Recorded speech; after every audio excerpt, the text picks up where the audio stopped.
தமிழ் சினிமாவின் தவிர்க்க முடியாத நடிகரும் தேமுதிக தலைவருமான விஜயகாந்த் உடல்நலக் குறைவால் நேற்று காலமானார். அவருக்கு வயது 71. அவருடைய ஆன்மா சாந்தி அடையணும் அப்படின்னு நினைக்கிறவங்க இந்த வீடியோக்கு ஒரு லைக் கொடுத்துட்டு தொடர்ந்து இந்த வீடியோவை பாருங்க. தனது ரசிகர்களால் கேப்டன் எனவும் கருப்பு எம்ஜிஆர் என்றும் அழைக்கப்பட்ட விஜயகாந்த் கடந்த 4-5 ஆண்டுகளாக உடல்நிலை சரியில்லாமல் இருந்த நிலையில் நேற்று இயற்கை எய்தினார். அவரின் மறைவு ஒட்டுமொத்த தமிழ் சினிமாவிற்கு ஏற்பட்ட பேரிழப்பு என்று ரசிகர்களும் திரை பிரபலங்களும் அரசியல் தலைவர்களும் புகழஞ்சு செலுத்தி வருகிறார்கள். 80களில் தமிழ் சினிமாவின் உச்ச நட்சத்திரமாக வலம் வந்தவர்தான் விஜயகாந்த். அந்த காலகட்டத்தில் ரசிகர்களின் நாடி துடிப்பை நன்கு புரிந்து வைத்திருந்த விஜயகாந்த் ஒரே நேரத்தில் கிராமிய படங்கள், துடிப்பான இளைஞர் கதாபாத்திரம் அடங்கிய படங்கள், காவல்துறை கதைகளம் என ஆல்ரவுண்டராக இருந்து வந்தார். கேப்டன் விஜயகாந்த் என்றாலே பல திரைக்கலைஞர்களுக்கும் சற்றென்று நினைவில் வரும் ஒரே விஷயம் அல்ல குறையாமல் அன்னமிடும் அந்த மிகப்பெரிய குணம்தான். இன்றளவும் கேப்டன் விஜயகாந்த் அவர்களை பெருமையோடு பலர் பேசும் விஷயம் அவர் தனது படத்தில் பணியாற்றும் அனைத்து கலைஞர்களுக்கும் ஒரே மாதிரியான உணவு வழங்கும் குணம் கொண்டவர் என்பதுதான். தன்னுடைய திரை வாழ்க்கை முழுவதுமே தமிழ் படங்களில் மட்டுமே நடித்த வெகு சில நடிகர்களில் விஜயகாந்தும் ஒருவர்.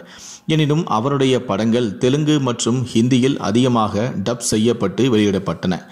இந்த படங்களும் மிகப்பெரிய அளவில் மாபெரும் வெற்றியும் பெற்றன.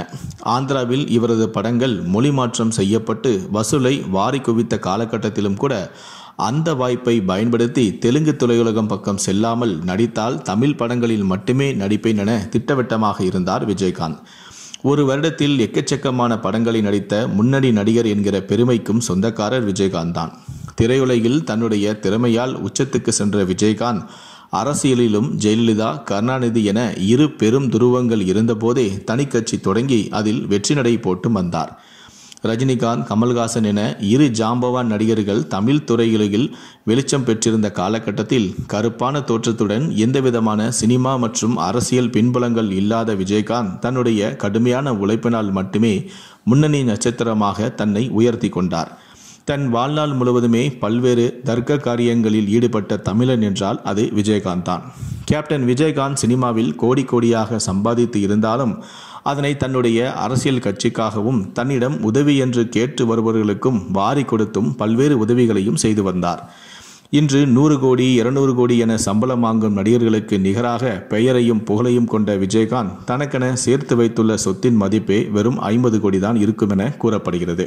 விஜயகாந்துக்கு சொந்தமாக ஒரு கல்லூரியும் உள்ளது. ஆனால் அந்த கல்லூரியில் அரசு நிர்ணயிக்கக்கூடிய கட்டணத்தை மட்டும்தான் செலுத்தி அந்த மாணவர்கள் படித்து வருகிறார்கள். மேனேஜ்மெண்ட்டுக்கு என எக்ஸ்ட்ராக எந்தவிதமான பணமும் வசூலிக்கப்படுவது இல்லை.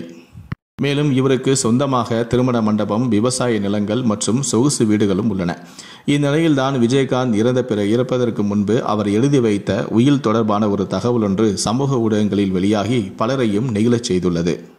தன்னுடைய உடல்நிலை நாளுக்கு நாள் மோசமாகி கொண்டு வருவதை உணர்ந்த விஜயகாந்த் தன்னுடைய சொத்தில் சிலவற்றை தான தர்மத்திற்கென எழுதி வைத்திருப்பதாக தற்போது கூறப்படுகிறது.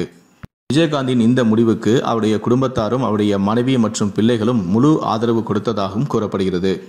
அதாவது விஜயகாந்துக்கு இருக்கும் சொத்தில் பாதியை, கிட்டத்தட்ட 50% அவர் கருணை இல்லத்திற்கு எழுதி வைத்து விட்டதாக சொல்லப்படுகிறது. இப்படிப்பட்ட நல்லுள்ளம் கொண்ட விஜயகாந்துடைய இழப்பு தமிழக மக்களுக்கே ஒரு பேர் இழப்பு என்றே கூற வேண்டும். அவருடைய ஆன்மா சாந்தி அடையணும் அப்படின்னு நினைக்கிறவங்க இந்த வீடியோக்கு லைக் கொடுத்துட்டு முடிந்த அளவுக்கு இந்த வீடியோவை மற்றவங்களுக்கும் ஷேர் பண்ணுங்க. நன்றி, வணக்கம்.